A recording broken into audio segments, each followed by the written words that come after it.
This is the Bureau of Lost Culture. In the turbulent late 70s, 6-year-old Susanna Crossman moved with her mother and siblings from a suburban terrace to a crumbling mansion deep in the English countryside. They would share their new home with over 50 other residents from all over the world, armed with paperbacks on ecology, Marx and radical feminism, drawn together by utopian dreams of remaking the world.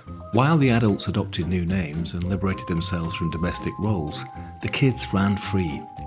In the community, nobody was too young to discuss nuclear war, and children learned not to expect wiped noses or regular bedtimes. Instead, they made a home in a house with no locks or keys, never knowing when they opened doors whether they defined violent political debates or couples writhing under sheets. Decades later, and armed with hindsight, Susanna revisited her past, turning to thinkers, philosophy, sociology and anthropology to examine the way she grew up and the many meanings of family and home. And she has written a rather beautiful memoir about it. It's called Home is Where We Start, Growing Up in the Fallout of the Utopian Dream. And I'm very pleased that she's come to tell us all about it at the Bureau.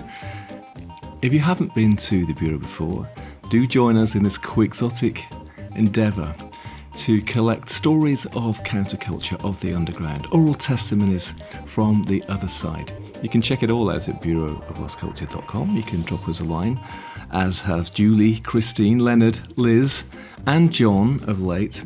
Much appreciated. Suggestions are always welcome here at the Bureau.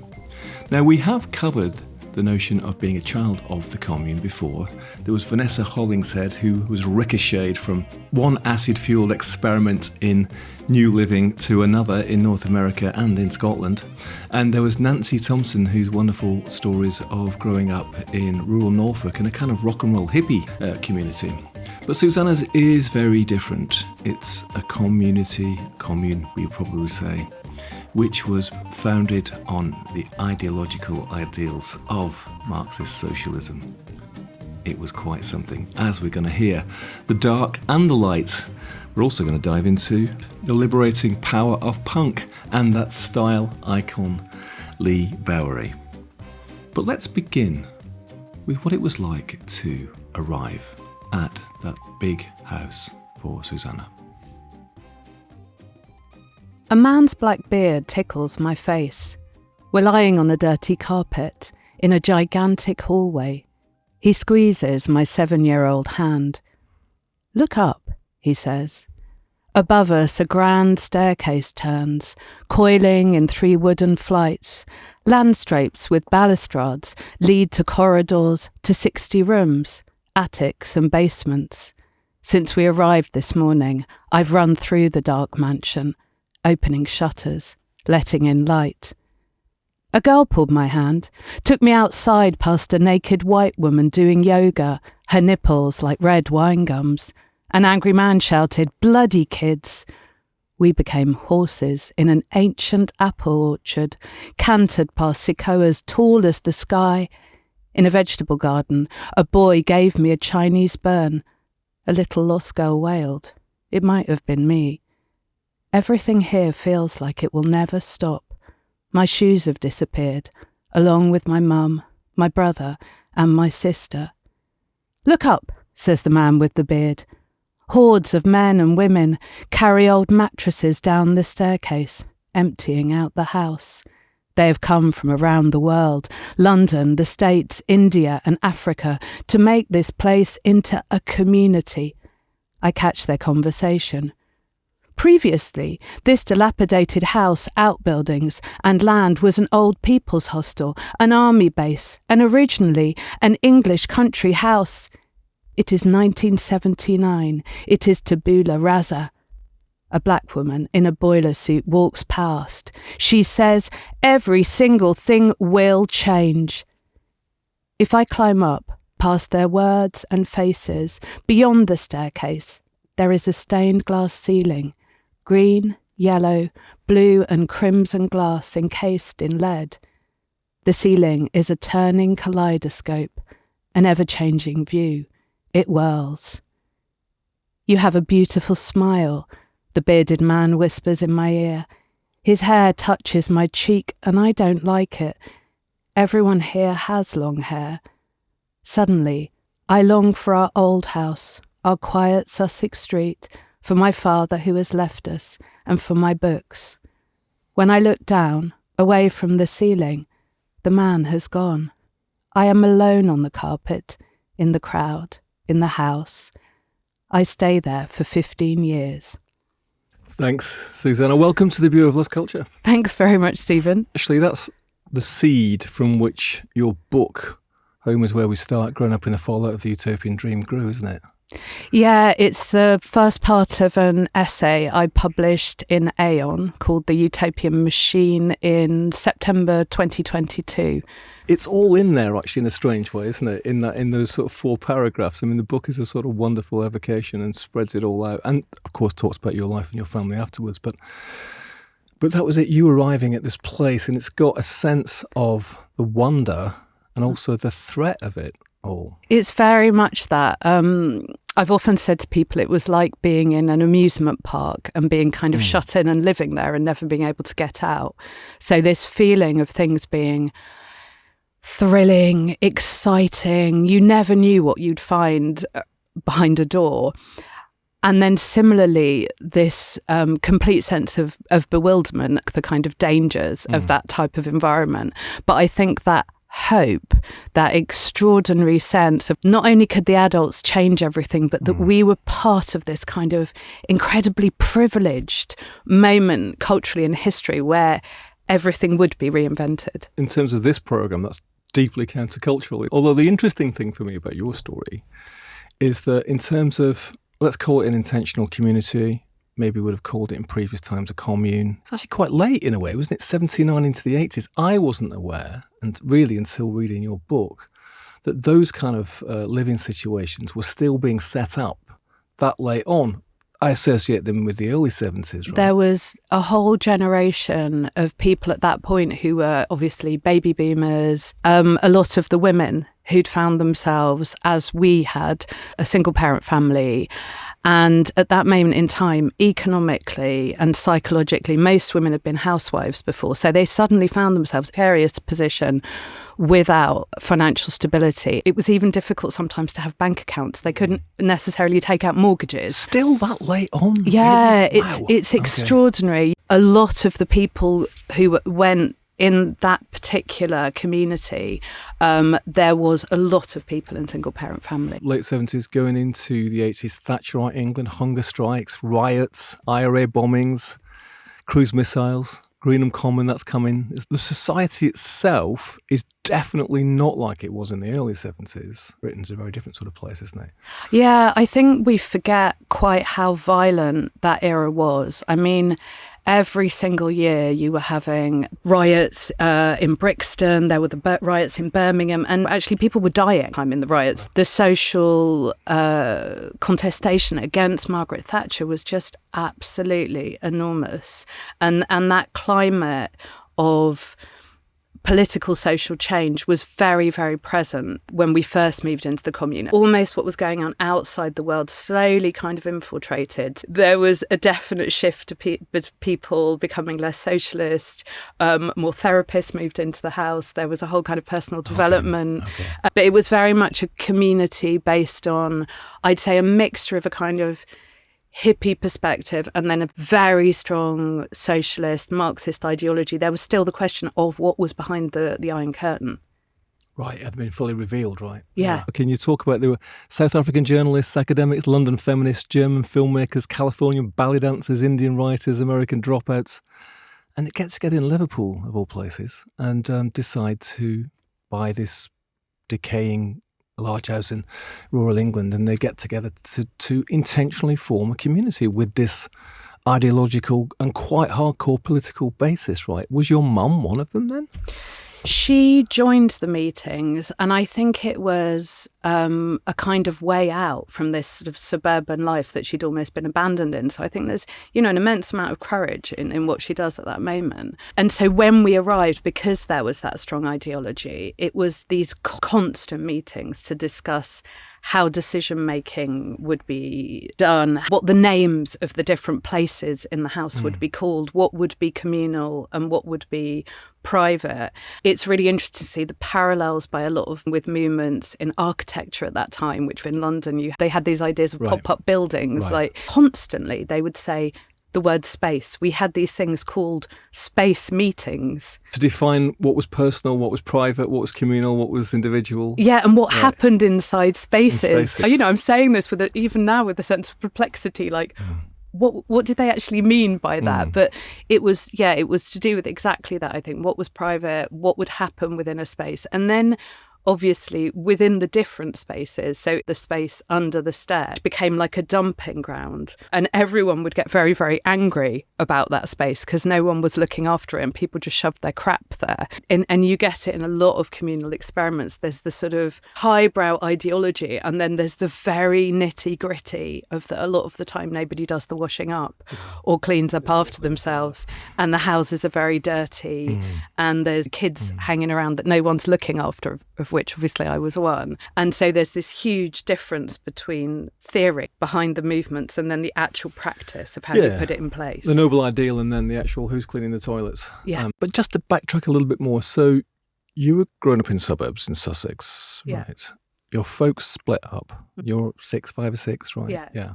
How did your mum get there? Was she already kind of politically, was it economically driven, or was she? I think both. I think she was slowly becoming politicised. She was going to women's groups. I think there were kind of adverts in newspapers advertising this movement, and we were going to series of meetings. I think we even went to Sweden at one point to visit places. The alternative movements at that time were very network organised, a bit like now you do it over Instagram. And there was announcements, there were flyers. You go in the British Library, there are archives of these brilliant, like almost zines. Like there's one called The Power of Women. It probably came from a meeting like that. And then the group moved around the UK trying to find an actual location that they could afford.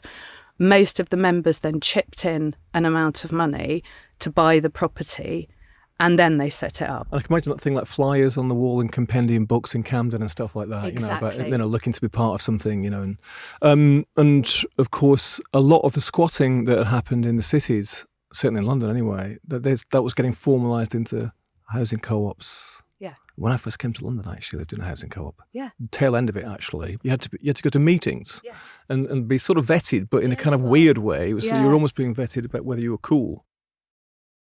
Because there's that question, and it's absolutely fascinating of that era where you even have sociologists and psychologists saying we need to break down the nuclear family and we should bring up all our children collectively. And most left-wing texts that you read from that period believe that children should be brought up collectively like they are in China. I want to come back to this and your thoughts, having experienced that on the nuclear family, because you talk about it, this reaction to the nuclear families. And of course, we're still in the counterculture, really, where all those things, the social fabric of society, were up for question, up for grabs, right? You've got that happening at a grassroots level. Hey, let's move to the country and live together. And at an intellectual level, right, with some heavy-duty thinkers saying, is this time now to, reassess how kids are brought up and, would they be better off brought up, as you describe it, in a Rousseauian way, with 16 of them running around causing chaos, with none of them quite sure who their mum and dads are. It's extraordinary, right? It is. And what is really interesting to look at most of the people in those types of communes, and I think that is an exceptionally important point, and it's similar in parents who went into sects as well. Obviously, I didn't grow up in. No, it's not a cult. It didn't have a charismatic leader. No. It didn't have a kind of pseudo-spiritual, religious sort of and ideology. It doesn't have but it does have crossovers because you're withdrawn from a society, which is why I use the term utopian commune, because it's the one that feels kind of closest as a sort of model, I think. But a lot of the people in those movements were themselves either boarding school educated and had these or military backgrounds. And so interestingly, I think they're sort of reproducing this kind of abandonment and this sort of institutional way of bringing up children. And that's something that really fascinated me, and is why one of the reasons I called it Home is Where We Start.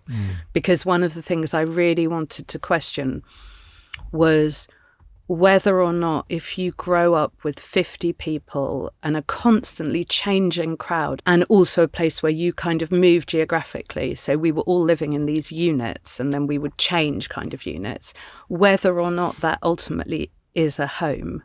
Can one call it a home? I think the point you make about the public school, private school, as I say, in America and the military is interesting. My closest went to Gordonston in Scotland. She was sent away at the age of 6, actually, to a prep school and then to Gordonston. And that bred in them, actually, I have to say, a kind of a certain resilience and independence and self and survival instinct, actually, which, of course, really served them well in life. But at the same time, it's something quite awful about it. Yeah, who were their parents? Their parents were people that they saw in the holidays sometimes, and not even then necessarily. But this repeating pattern, but now in this countercultural form. Yeah, strange, isn't it? and when you said it earlier that we were like pastoral, like Rousseau's pastoral children, and that there's this sort of mixture where we were supposed to be these kind of hardcore workers' rights kids who could like be very physically tough. It was very, very tough. I mean, it was very Lord of the Flies in the gang of kids, lots of violence, a clear hierarchy, physical bullying. But all of that we had to deal with ourselves. So No point going to the adults. No point in going to the adults. It was like, sort it out yourself. So I wasn't the kind of person who could do a cartwheel when I was a kid. I liked reading. Not working in the field in solidarity with the peasants. Sort of thing. A lot of the time when I was reading through it, it's only quite Soviet. I guess that's the Marxist thing, isn't it? But, you know, the Soviet Union, even the city kids were sent out, and China too, of course, were sent out into the fields to work with the peasants. You know, that was regarded as virtuous itself. And I find that, like, still, it's something I find really extraordinary. You know, there's a real question about kind of the sort of double tracking of middle class people then wanting to kind of idealise what actually, you know, working in a field and producing their own food is. But let's go through the door, because in the intro then you'd arrived with your siblings and your mum, so it's your older sister and your brother and your mum. You had an older sister who died when you were very young, right? You do say that her death might have in some ways, you know, cast a shadow of the entire family, right, as well, and maybe influenced what happened later. You know, it always, one can look back on your own kind of life trajectory and think, how on earth did we end up there?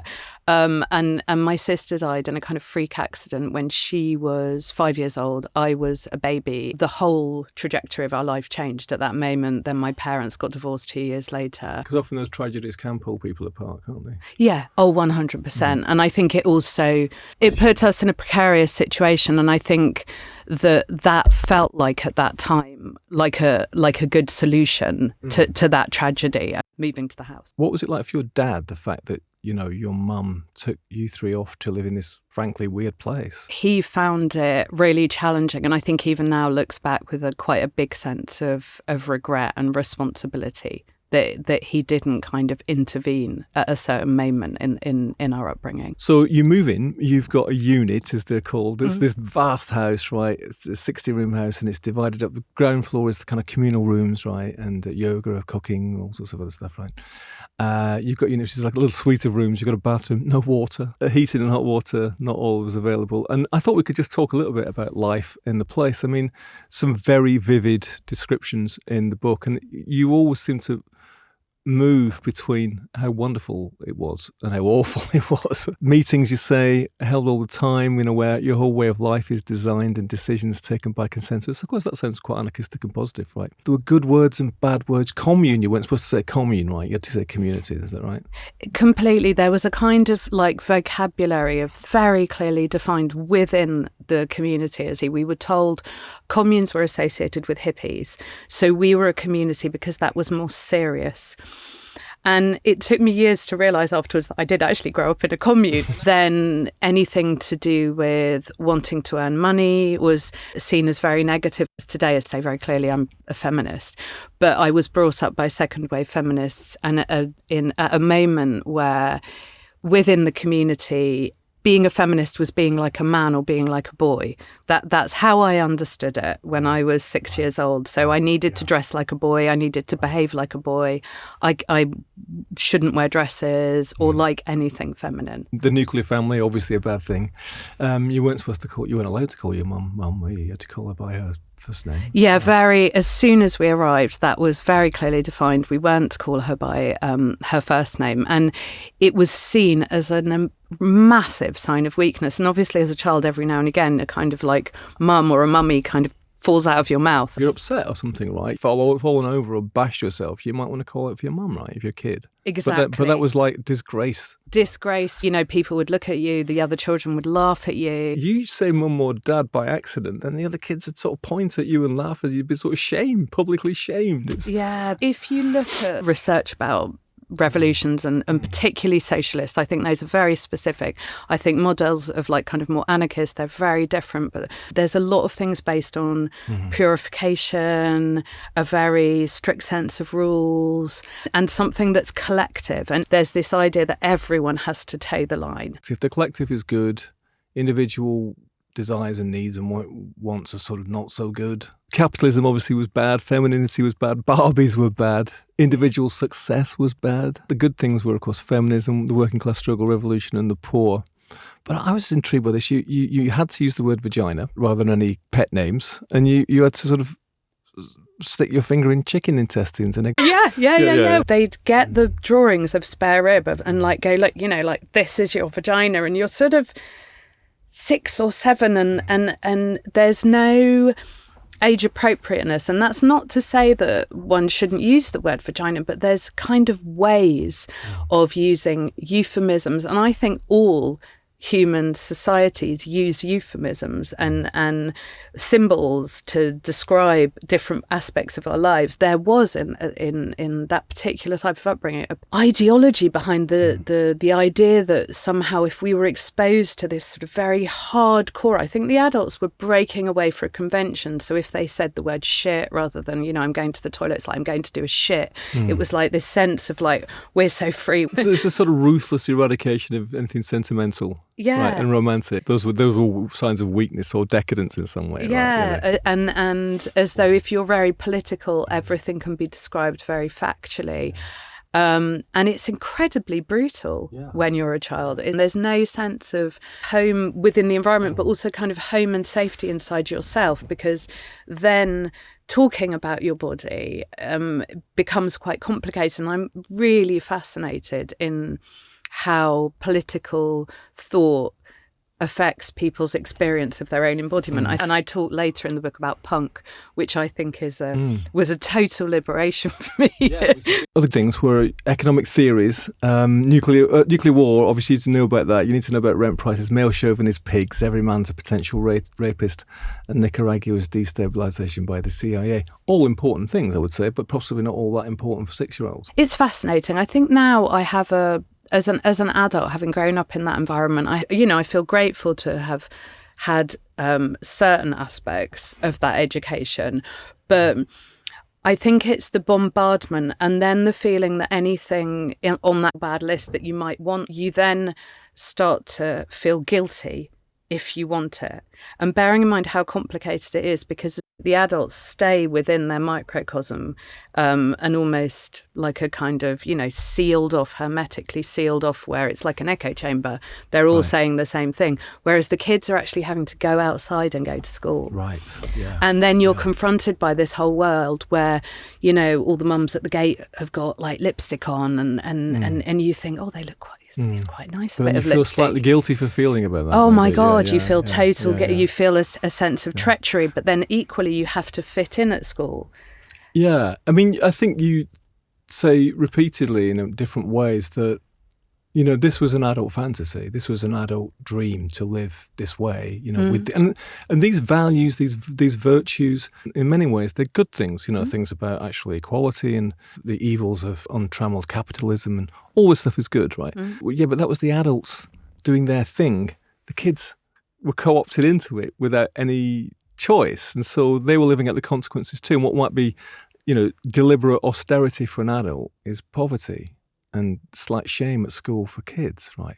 Tell us a bit about the building, though. I mean, just fill it out in terms of your life there. And so the building is like a huge 60-roomed mansion with outbuildings. There's 30 acres of land. There's a ornamental garden. There are woods. There are our own private woods. There are fields. We are non-income sharing, so that's important. Everyone has their own income, but everyone like pays rent, and you sign in to meals. So everything's kind of structured so that's seen as a very, very important thing. You know, you're supposed to opt in to things. Like opting out is bad. Anyone who opts out of stuff, any type of communal gathering, that's, you know, a kind of cross on your on your character. Social merit, yeah. And then we're living in these units. Occasionally people move around units, but mostly you stay in a unit for like kind of 3 or 4 years. And then all the meals are eaten collectively, apart from on Sunday evening. Who does the cooking? People sign in. So there's a food rota. Okay. And people are signing in. You said that food's often inedible, burnt or raw, a brown swamp of peanut butter soup, homemade bread oozing uncooked dough. Oh, it's unbelievable. All our bread is, so we have a small holding. We've got 2 or 3 cows. So one of the only moments I spend on my own as a child with my mum is when she's milking the cow. Right. And so my memories of kind of getting home and talking to my mum are with a cow. Worse of another. Yeah, exactly.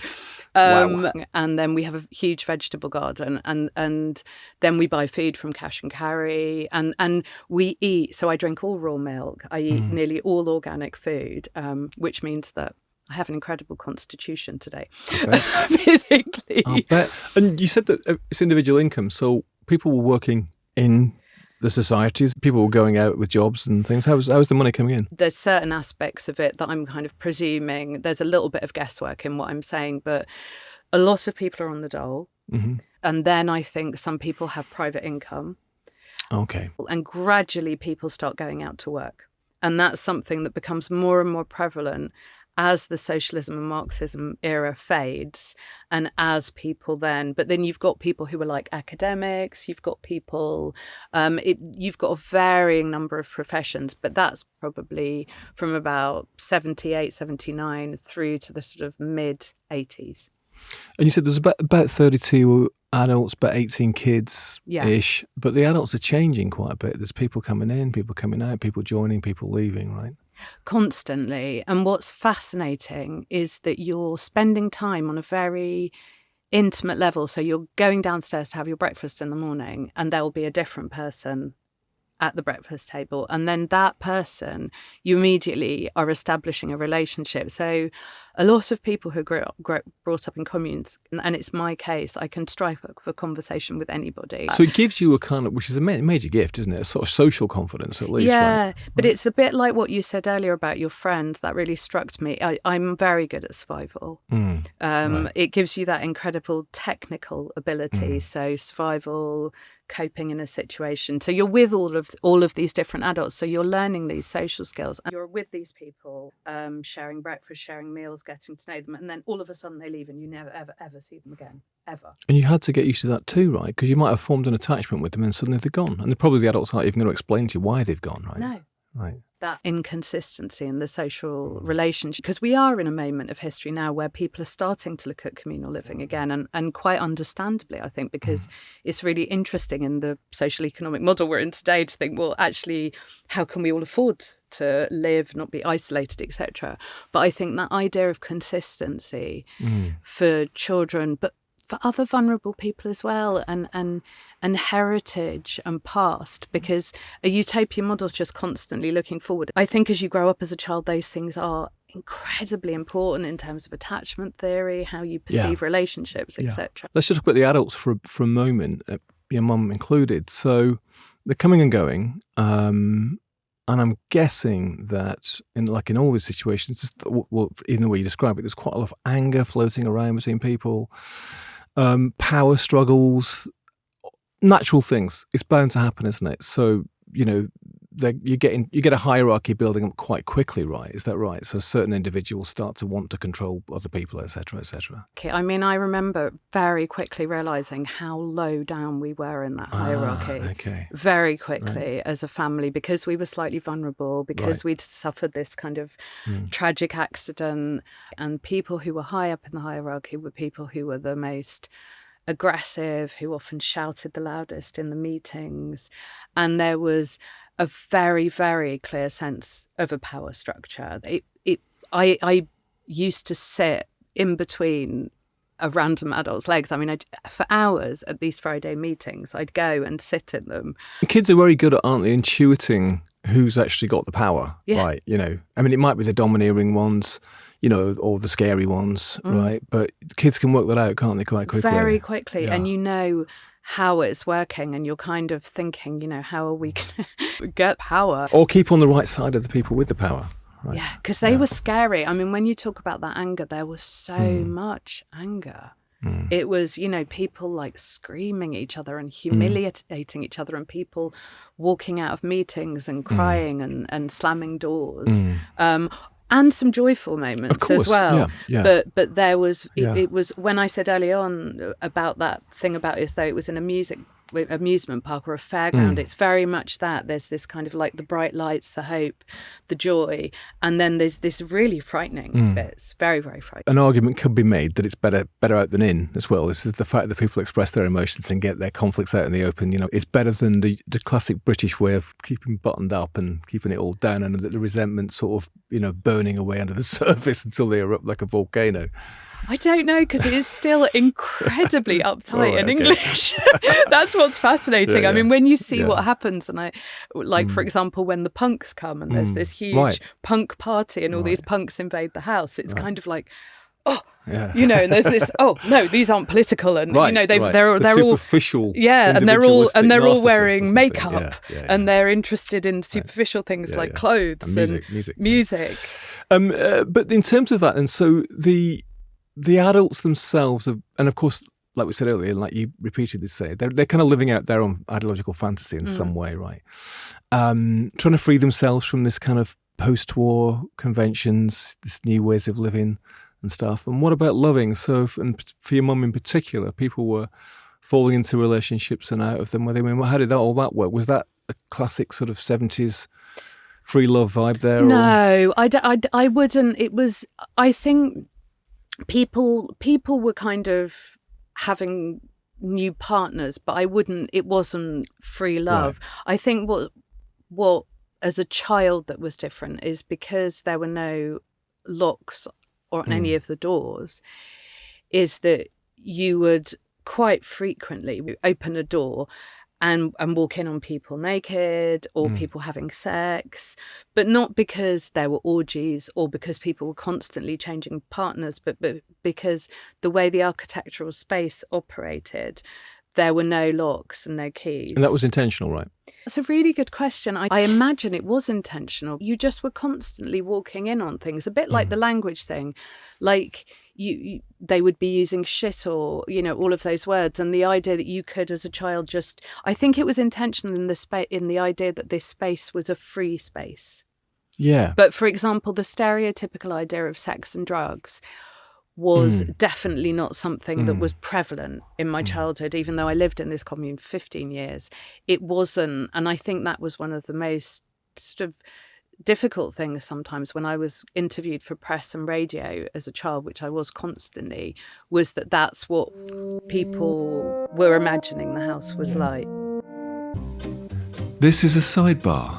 I was most intrigued to find out about Susanna's Marxist socialist intentional community. Little did I know that such communities stretch right the way back to the 19th century and all the way across the ocean to America too.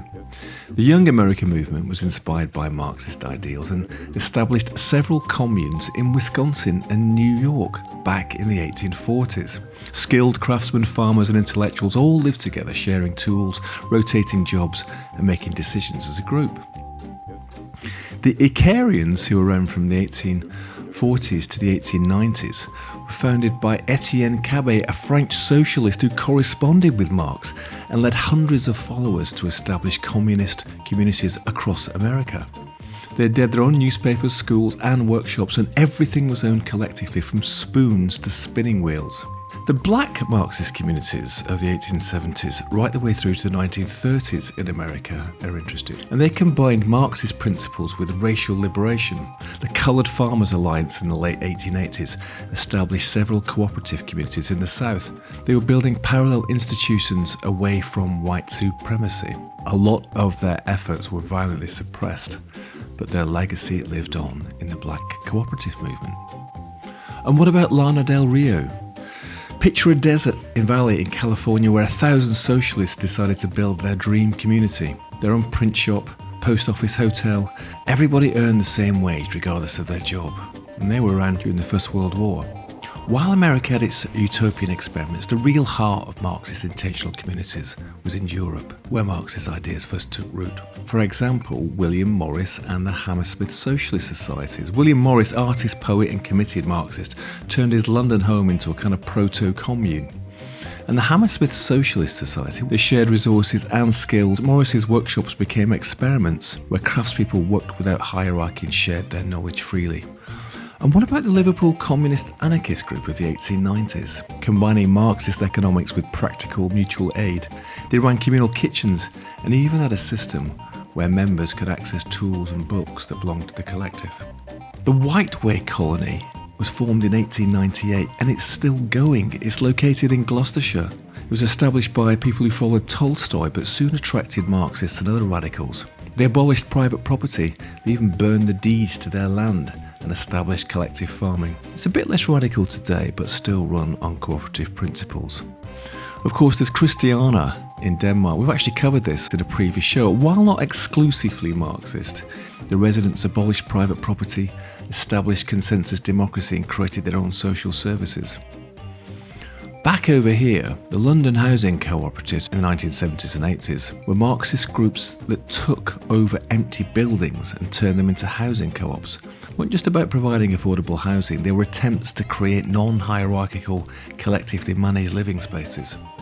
There was the Rosa Luxemburg housing project in Berlin, that's still going too. And the Red Vienna housing project now includes several explicitly Marxist housing co-ops. They combine collective ownership with high-tech environmental sustainability. There was housing co-ops in Barcelona, digital communes in Berlin, eco-socialist projects in Scotland, all wrestling with the same question. How do you build socialism on a small scale while fighting for it on a larger scale? While Marx might have been sceptical of utopian experiments himself, these communities kept his ideas grounded in practical experience. And if that's your thing, and despite all the dark side of these intentional communities, as Susanna experienced, maybe their lessons have something still to give us.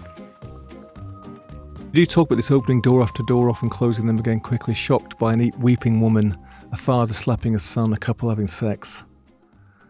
You know, and that open door policy, the ideology of it is anti-intimacy, it's anti-privacy. Privacy is seen as a sort of self-indulgence in some way. It is. Privacy is a self-indulgence, and yet simultaneously we are cut off. So we're cut off. So that's not open. People aren't coming in and out of our house.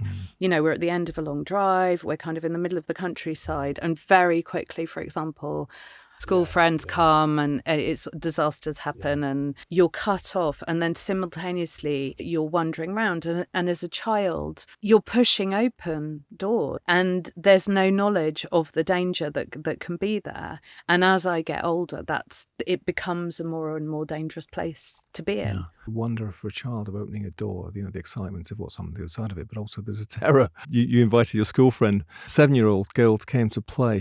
You accidentally electrocute yourself because the wiring's so bad. Then you stumble upon a home birth going on, right? Yeah. She bursts into tears and nobody's ever allowed to come back again. Yeah, and the sense of shame. The shame. the shame at school. Yeah. And of knowing that people are looking at you and that you're one of those kids, that you're one of freaks. Yeah, you're one of the freaks. You're not clean, badly dressed, and what's happening in your house isn't right. So you're navigating in between these different worlds, and each of the worlds requires a different language because the language isn't the same in the commune. It requires different behaviour. It requires not mentioning certain things that's happening in the other world. So there's this huge sense of trying to adapt to the different... And being quite split, right, as well. 100% split. Let's talk about the kids. So there's 18 of you. I'm sure it varied at times. You were supposed to get on with it by yourselves. Yeah. You know, as you said earlier, you couldn't go crying to the adults. Yeah. You know, that was maybe not literally forbidden, but kind of disapproved of, right? Yeah. So what was it like? I mean, tell us about this Lord of the Flies situation. It was extraordinary on the level that, for example, I had one friend who we learnt how to play canasta and we learnt how to play mahjong. I mean, we would spend 5 hours at the age of 9 just into these games. So it's because we had so much time kind of on our own, and I was constantly reading, we were playing, we were inventing all these games. But because we were very much left to fend for ourselves in this idea that ultimately if adults didn't intervene, we would become good, and a kind of Rousseau idea, there was a huge amount of violence. So there was a lot of like testing, dangerous games, bullying, humiliation. It was like the kind of bullying I think that you have at school, except for you couldn't go home. There was no way. Jeez. So it was like that bullying that I think everyone at a certain moment experiences at school. But you've got no one to run to. You've got no one to run to, and you know that the next morning you're going to go down, you're going to be humiliated, and you've just got to suck it up. You've just got to deal with it. I think that's quite unforgivable to place children in that situation. And of course, it is quite like private schools used to be, particularly, wasn't it? You know, because you could be bullied and humiliated, and you could cry yourself to sleep, but the next day you'd have to get up and pretend that it never happened. Right? Also, wonderful things, and kids together, and this sort of Rousseauian thing, you know, like kids left to themselves, they're going to flourish into these wonderful beings. There's a bit of truth in that, isn't there? Sometimes is that, and you talk about the fact you wrote your own plays, you were very creative, right? You had to develop these sort of survival skills. Some very wonderful, beautiful sort of summary things were going on, weren't they? I think there's the sense of children, and I think that's very much a Generation X childhood where there was so much more physical freedom, so kids could be off riding their bikes. No one was like worried about, there weren't as many cars on the road, we didn't have phones, there wasn't really much TV because there was only like an hour's kids TV. And we didn't have a TV at the beginning. But then simultaneously, there was this exposure to so many hardcore elements that then I think influenced probably the violence amongst the children. So, for example, there was a guy in the house who was a filmmaker. So we didn't have individual TVs at the beginning, but we had a TV room. And there was a cassette of Harold and Maude, the Stephen Frears film Bloody Kids, and Tommy, the musical. And so from the age of like 6, 7, I watched those 3 films. I know them literally off by heart. So Harold and Maude, about the guy who's, you know, constantly faking suicide attempts and falls in love with an 80-year-old woman, which is a beautiful film, but then not particularly adapted to a 7-year-old. So there's the freedom, and then there's the fact that there's nothing protecting you, and a genuine sense, I think, as well, of it was okay to expose kids to. Tommy's pretty cool, though. Yeah, but except you've got things like that bit where that person's put in the sarcophagus with needles. And that bit, for example, is the bit I remember. Right, and Tommy himself, complete outsider and freak as well, right? Yeah. Let's talk about the interaction between adults and the kids. Obviously, you know, meant to have parents in common. You did spend some time with your mum, apart from the milking. Sunday nights, you know, you guys were, you could eat together and stuff like that. But there is some darker stuff, isn't there? You say that a man invites you when his wife is away to stay overnight in his unit, right?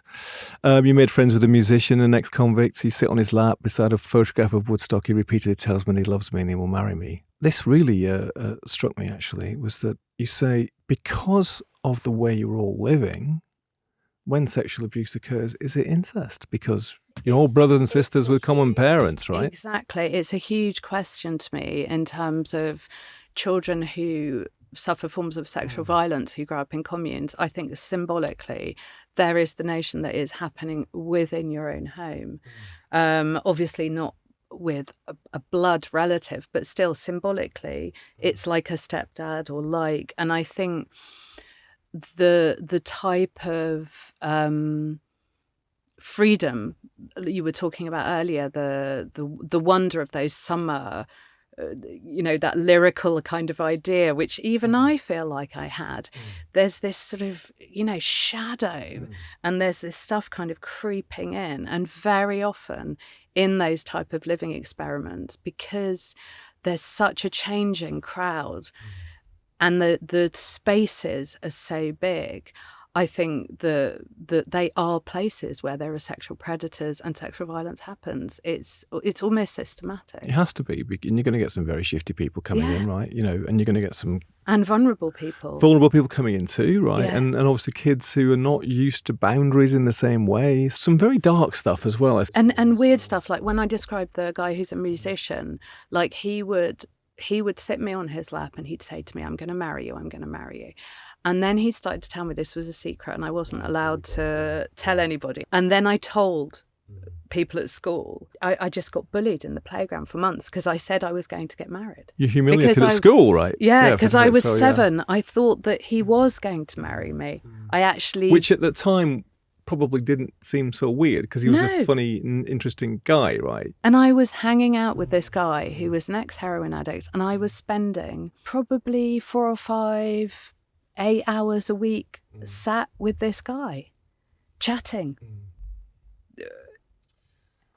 Alarmingly as well, you say that when things became apparent that things had happened, right, between adults and children, quite often the adults themselves didn't respond in the way one would have hoped. You said that they sort of almost looked quite sternly at the child sometimes, and it wasn't like they didn't bring down the kind of condemnation and even, getting involved with the authorities that one would expect today. Exactly. I think that was particularly in our teenage years. What happened, there was a whole, obviously, period where we were young children. And then as we grew up, became teenagers, we basically started to run riot, and we were quite out of control at that point. And it was very conflictual because when you were in that experimental stage of, like, I don't know, putting on makeup for the first time, kind of getting dressed up to go out, you didn't have to face just like your own mum and dad. You had to face like 25 adults looking you up and down in your really badly applied Miss Selfridge lipstick and bright blue mascara and kind of crap jumper or whatever. And there was this moment in the book I describe, which is I think what you're alluding to, where a guy hit my sister.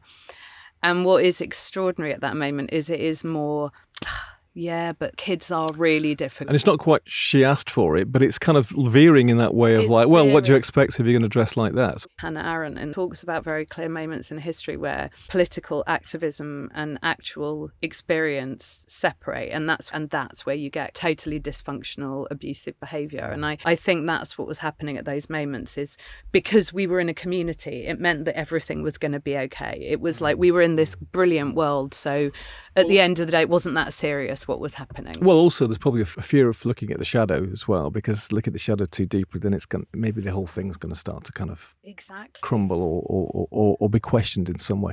Let's talk about school. You were an academic child. You love reading. You were the only pupil in the village to pass the 11 plus. And for listeners who don't know, I don't know what they call it in America when you move from what we call primary school to secondary school, but the brighter kids would go to what was then called a grammar school, right? But your mum refused to let you take a place at grammar school on the grounds that we don't believe in the selective process or class inequality. Ouch. But you go to school, but then of course you're all different, aren't you? No school trips, free school dinners, which kind of stigmatizes kids, doesn't it, immediately, right? You said this quite moving thing, but your sister told you about the school kids. They said that I didn't wash, which was true. That I smelt, which was also true, and that we were poor, and that was true as well. That when you're a teenager, that's she used to say that painful. Constantly when we were adults. She would just say that that's what happened to her at school. We didn't iron. We had a communal laundry room, and I did all my own washing from when I was very young, and so I had no kind of knowledge of how to make clothes look right, and it was in our school, it was the era of casuals. So it was very, very 80s clean cut, white jeans, really good flicked hair with all of the kind of, like almost like in Dallas, frosted lipstick. It was, a little upturned tucked in collar. jumpers. Yeah, exactly. And obviously I was incapable. It was impossible to have clothes that were white. Previous to this, all the kids had shared clothes as well, hadn't they, right? If you put it in the context of the late 70s and 80s, kids had less clothes than today across them. But we were constantly. I remember as soon as I had like a special event or anything, I would borrow somebody else's dress. I'd borrow other people's shoes. I didn't have my own swimming costume for years. We were constantly sharing clothes. Well, in your case as well, like all teenagers, you start to grow up and of course you want to express your individuality and fit in at the same time, don't you? Tell us about the punk thing. That's a great incident. I end up in this comprehensive. I can't go to the grammar school. It really is a huge moment of shattered illusion for me. Because I dream up until the night before I start this new school that I'll get to go to the grammar school, and I feel so torn because I know it's not ideological, but I want to be with kids like me, and it's I know that that's where I'm supposed to be, and I don't get to go. And then I start this comprehensive, and then realise I can't fit in there either because I don't have the right clothes, etc. Then I turned to punk. What we were called in our school, we were called freaks. So we're older, we're like the bastard kids. And I was really influenced by Lee Bowery at that time. Lee Bowery was on my bedroom wall, and I wanted to be covered in jewels. And obviously I didn't have any money, so I would just find my clothes in Skip, jumble sales. I had really short bleached blonde hair, wore bright red lipstick, had huge makeup, and I would wear two-piece tweed suits, leopard skin tights. In my year group, I was like the only kid who was dressing like that. And I got intensely bullied, but I just loved it because I think it held the paradoxes of who I was at that time. I was quite hardcore, so I could be tough, but I could wear makeup. And a little bit early on, you say you couldn't fit in with the nice girls because of all the reasons that you said, but you cut your hair short, bleach it blonde, wear leopard skin and lipstick and thick black eyeliner. And it's because you were outsider, you become best friends with the dropouts and the estate kids. Bunk off school, smoke cigarettes, start drinking, taking drugs, etc., self-medicating. But you say school bullies got even more vicious. When you came into maths in a men's pinstripe suit and lace-up brogues, very 80s, a girl who regularly spat at me pushed me up against the wall and said, "Freak, you fucking disgusting freak." Yeah. Even astonishes me now is that nothing has stopped me dressing the way I wanted to dress. I think it was such a celebration, but also a mask behind which then I could decide who I wanted to be.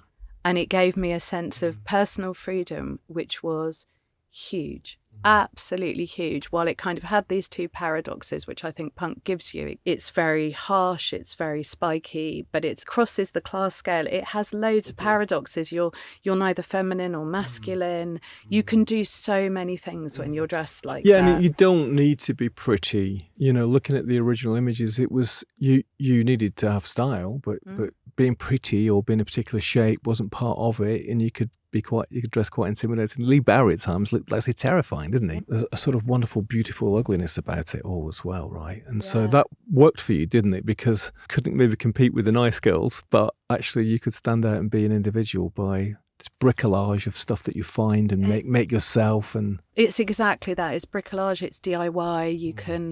You can sew all the pieces together. You can your grandma's hat on and then cut half off a leather jacket. And I think there's that sense of huge creativity in that movement and the new romantics of that time. And they inspired me so much. Even like Madonna, I think, in Desperately Seeking Susan has a whole kind of look like that. I towed very much the line at the commune, but that was terribly looked down upon how I dressed. Of course. Because the communards, the aesthetic was very, very utilitarian. So it was very difficult to be dressed like that. Like no women wore makeup. No one shaved their legs. So clearly looked down upon. And that in itself was incredibly difficult because as I became a teenager, there was no possibility of, I didn't even have a razor to shave my legs. Right. Interestingly, of course, it drew attention to you, Dave, that we're standing in the kitchen one day in a 50s tweed skirt and a green fishnet tights. A man told me I was lucky I was so young because I really want to fuck you. Yeah. So I didn't mind it that much then. think there's that normalisation of that type of language, which a lot of women brought up in that era are now really questioning the sexualisation of 14 and 15-year-olds. And that was so present, those types of comments. It was you either sniffed at or someone would go, lucky I control myself because I'd like to fuck you. Sounds a bit French. That reminds me a little bit to go back to your mum, because you also say that, your mum seemed a bit oblivious to these dangers. I mean, a man in the community proposed a private massage for you, but she sort of ignores it. And how was your mum through all this time? You describe her as a sort of dungaree-wearing powerhouse, so she got down and dirty with the rest of them, right? Fully bought into, at least for a while, bought into the whole philosophy and non-intervention, and not offering guidance for you and stuff. So how was your relationship with her, and how was she? She was reconstructing her life, gradually going up the ranks, really, in the power hierarchy. She was a really good cook and could bake homemade bread because she was really practical. She milked the cows. And I think in terms of us, it was just this carrying on of this same ethos, turning a blind eye, let them get on with it. It's that I was reading a lot of women's literature at that time, feminist literature, from when I was like 7 or maybe 8 or 9. I read The Women's Room constantly, which is a hugely important book by Marilyn Robinson about women's oppression. It's the story of suburban housewives in America in the 70s. That I thought that all of those things were happening because I lived in a patriarchal society and it was just this crap world that we lived in. But I never questioned the fact that that was actually being tolerated inside an institution that was saying we're different from the outside world. I mean, do you think she was happy, Mum? I mean, did she have relationships after your dad? And she had a partner for years, yeah. I think she was happy there. When you adhered to certain aspects of the commune, it's very comfortable being in a kind of institutional way of life. You do mention your dad. He comes to visit you once and you call him by his first name, doing the commune thing, of course, and he's sort of devastated, isn't he? I only ever said it once, and I remember his face just dropping and me realising that was, again, mixing the world, wrong word, wrong place, couldn't call him that. And then we would go for weekends to stay with him, and we did kind of normal stuff, like he'd take us ice skating or swimming, to go and, we'd go and eat wagon wheels or we'd buy fish and chips. Because he got into the family, didn't he? Yeah, he remarried and had more kids. So you were going every other weekend at the beginning, and then as we became teenagers, less so. It must have been strange for him, strange for you, of course, as well, to see the contrast between these two worlds, right? I think it was strange, but gradually we stopped. From very young again, we were seen as being able to do it. So from when we were like 7, 8, 9, 10, something like that, we would get the train. So he kind of stopped coming as well. So there was just total separation. And that's why I ended up, I think, using the utopian model as a way to describe where I grew up, because there is very much this idea of withdrawing, which is different to a housing co-op. Friends of mine who grew up in housing co-ops, you're in the middle of town, your friends pop in and out, you've got a corner shop, so you're brushing constantly up against your neighbours. And I think the difference is that therefore the kind of dysfunctional behaviour that was happening inside our house that was then becoming amplified because there was nothing there to kind of contrast with it. There was no other kind of model. It's like if you live in a gated community or like in Supercan by J.G. Ballard, like you're inside something that's hermetically sealed. And that's where I think it becomes dangerous. Let's talk about how it ends. You started reading The Face. You sort of fallen for Lee Bowery, and you started dressing as much as you could in your bricolage 80s fashion. You were there a long time. I mean, how did you leave? By the time I got to sort of 16, 17, most of the kids had left. There was this very strange period where I think because we'd all run out of control, a lot of parents were, we need to get our kids out of here, and left to go and set themselves up in a more kind of traditional family setting. And we stayed on, and then eventually I went off to university. My sister had gone off to university. My mum and her partner went off to work in Africa. And it was this really very, very strange moment because I went from being in this house to then having nowhere. I'd never had a room at my dad's house. So it was such a sort of brutal kind of sectioning of any concept of home or belonging or a place you could go back to. And very soon after that, I packed up my stuff into the back of a car and I moved to France. And I sold off all my belongings when I was 20, 21. I didn't have anything. And now my eldest daughter's of a similar age. Yeah, I think it was a very sort of brutal sectioning. And I have been back. I went back with my children when they were very, very small. Just to see? Yeah, to see and to show them. I went round and took pictures. It felt very peaceful at that time. It took me a long time to kind of measure the impact that the upbringing had on me. And when I went back there, it was a very settled place. And I felt very much like a tourist in my own childhood. I was going around this house and it felt quite cathartic, actually, to do it. And the people were really nice. Yeah, because you said that the sort of different type of people, more from the kind of well-being new age sector, maybe. Yeah, and I think it had become a much gentler place. But I think the actual impact of my childhood, it took me such a long time to deal with, because it was so confusing to actually understand what had happened during those 15 years. In writing the book, to understand it all, you read a lot, philosophy and sociology, anthropology, trying to understand, what family, what home means, right? You've got a nuclear family. Shame on you. I'm a heteronormative nuclear family. Sold out, Susanna. You sold out. But, let's finish in a way by talking about family a wee bit, because I guess like you, and I'm just wondering, really, you said earlier, which is interesting, that we might be on the brink of people moving more into intentional communities and maybe even again challenging the way families are. And the way families are is being challenged. You have a lot more single parents, don't you? You have a lot more, as you call them, blended families, divorcees coming together. Maybe a mum with 3 kids and maybe 2 of them are from one father, one. There's gay families. We've had a lot of cultural immigration to these countries where the family structures are maybe much stronger than ours have been, right? So it's not as though there is this thing really called the nuclear family anymore. It's just one version of it. There's all sorts of stuff going on, isn't there? 100%. And I feel very strongly about family. What's really liberating for me is the idea of thinking you have your chosen family, and your chosen family is made up of bits of your blood kin, but also your friends. I feel very clearly that I have a chosen family.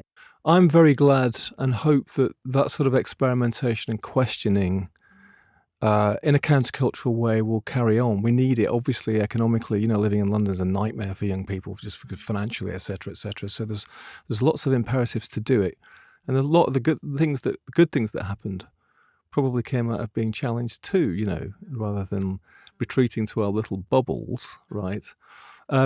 You seem extremely robust. You've survived. You're very creative. You live a creative life. You're an arts therapist. You're a novelist. You're a writer. You're doing, written this beautiful memoir. So, no regrets? Regrets always a different world. I think the book is, about forgiveness, but it's about not forgetting. And I think that in itself is very important. We have the life we have, the extraordinary opportunity to be able to write about it and to be able to tell a nuanced story, which in itself is quite difficult to do, to be able to say, I'm a feminist, but I can still criticise feminism. I work with groups, but I can criticise the group dynamics that I grew up with. I believe strongly in social equality, and yet will question the aspects of Marxism. So I think it's great to have been able to explore that in the book, and it's wonderful to be able to meet people and talk about it. So Susanna Crossman, thanks very much for coming to the Bureau of Lost Culture. Thanks, Stephen. It was great. It really was. Well, I don't know about you, listener, but in my childhood, feel pretty normal, really, considering. Do check out Susanna's book, Home is Where We Start, Growing Up in the Fallout of the Utopian Dream. It's a very touching, very thoughtful, and very entertaining memoir of life on the other side. And we will see you on the other side next time for more tales from the underground.